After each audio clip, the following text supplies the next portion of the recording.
Well, good morning. I'm Donovan with the City of Hutch Forestry Department. We're going to run through a quick video on how to plant trees through the energy program and just trees in general. This video is going to focus on potted trees in particular, as that's going to be the majority of the trees that we distribute through the program. So most potted trees you're going to see are going to look like this. You're going to see a lot of roots that hit the edge of the pot wall and start circling around. So what you're going to want to do is really break them up. Whether you use a shovel, your fingers, most of the time it's not going to be this easy. The roots are going to be quite a bit bigger, and you're going to need to use either a pruners or a saw and really get them broken up. You don't want to see any roots circling around. So then you can see it's very broken up, all the roots are loose. Okay. So this will be a rough guide on planting depth. You can see on trees where the roots start to flare, called the root flare, you're going to want to keep this at or above ground level. It doesn't have to be too much above, but as long as you're not below ground level. So you can see we've got everything backfilled.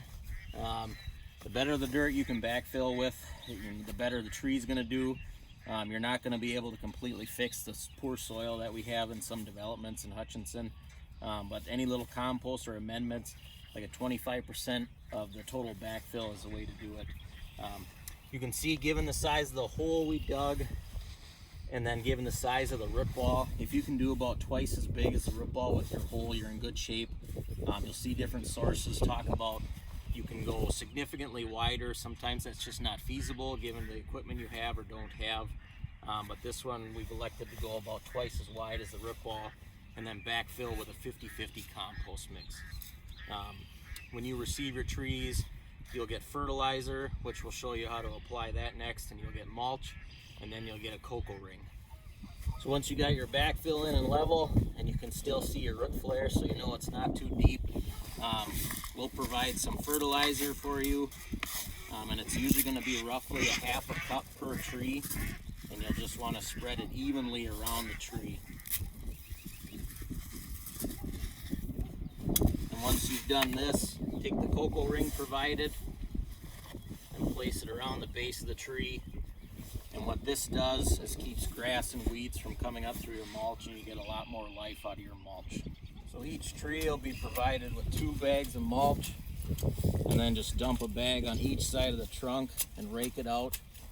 Make a 2 to 3 foot mulch ring, and mainly remembering to keep a clear area between the tree and the edge of the mulch, usually just a couple of inches.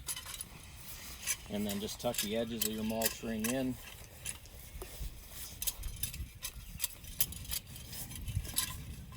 And then always remembering to maintain this little clear area between the tree and the edge of the mulch. So the last step is going to be water. You want to give it a good soaking, so you can see from the hose it's about what a kitchen sink would run out, as slow as you can get it. And then once it's watered in, you might see the mulch settle a little bit. That's the dirt underneath settling. You can just kind of reshape the mulch. And then after that, at least once a week it's going to need water depending on rainfall events. If we get like a 1-inch rain, you can probably skip that week. Water is really touchy. The easiest way to do it, you're going to get your fingers dirty, but put your fingers down into the dirt. If it's cold and clammy, it doesn't need water, but if it feels at all warm and dry, give it a good drink.